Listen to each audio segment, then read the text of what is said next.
Yon, what's up mga kagaston? Another video for today. So meron tayong project ngayon. Fully maintenance.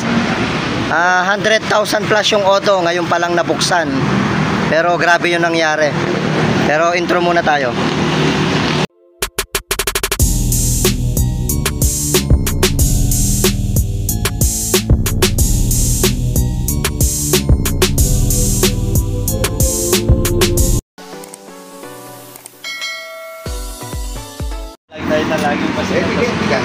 So ayun, unang bukas.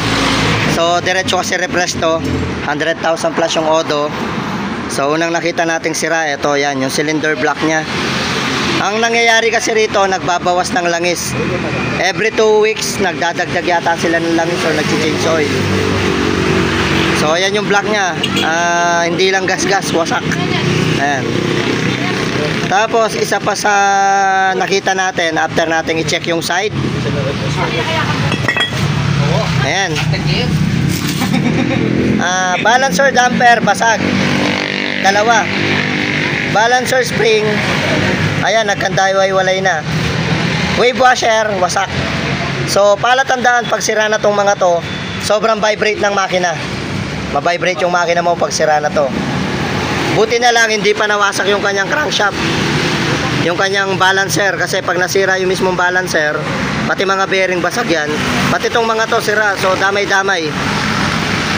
Ang mangyayari nun, pwede kang mag-change engine o kaya acetylene or iinang. Yun yung mga nangyari pag hindi ka agad nagpa-maintenance. So lagi natin sinasabi sa vlog, dito sa panggilid, ang recommendation ko 25 to 35,000 kilometer at least nagpapacheck ka rito. Pagdating naman sa engine refresh, sa top overall na tinatawag, at least 70 to 80,000 kilometer nagpapa-refresh ka na dapat. Yun yung recommendation ko kung meron kang airbox. Pero pag wala kang airbox, madalas kasi nangyayari, umiingay din agad yung shim. So recommendation ko naman doon every 50,000 kilometer. So yan yung mga nangyari. Ang mahirap nito, gastos malalato kasi yung block, alam naman natin na mahal yung block. So yun, gawin muna natin. Tuloy natin mamaya after malinis, and then mapalitan yung mga pyesa. Let's go. So yun, nasalpak na natin yung crankcase. Ang mga pinalitan natin sa loob, balancer damper, balancer spring, wave washer, naglagay na rin tayo ng balancer pin guide, at saka water pump seal, yung pinalitan natin sa loob. Kasi nga 100,000 plus na yung tinakbo nito, ngayon pa lang na maintenance. So yun yung mga nangyari sa balancer kit, damper and spring. Kumbaga sira-sira na, buti hindi pa nasira yung bearing ng mismong balancer, hindi pa natamaan sa loob. Tapos pagdating naman dito sa loob ng makina sa cylinder head, ang pinalitan natin dito, gasket, tapos piston ring, valve seal, tapos yung kanyang block pinalitan natin kasi nga yung block nya, eto yung nangyari, may tama na. Ayan yung ano na, block nya.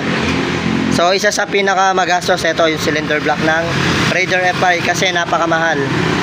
So ayun, so far malapit na siyang matapos. Break time lang muna para kumain.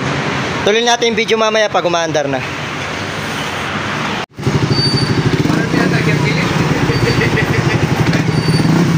So ayun mga kagaston, tapos na yung motor ni sir. Ang ginawa natin dito, medyo matugo. Kenny ba yan? Medyo matugo lang. So nagpalit tayo ng block, piston ring, valve seal, gasket.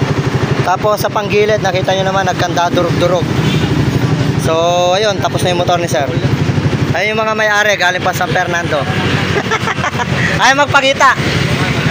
Ito yung auto nya. Ayan, 105,000 kilometer. So yun, thank you for watching. God bless.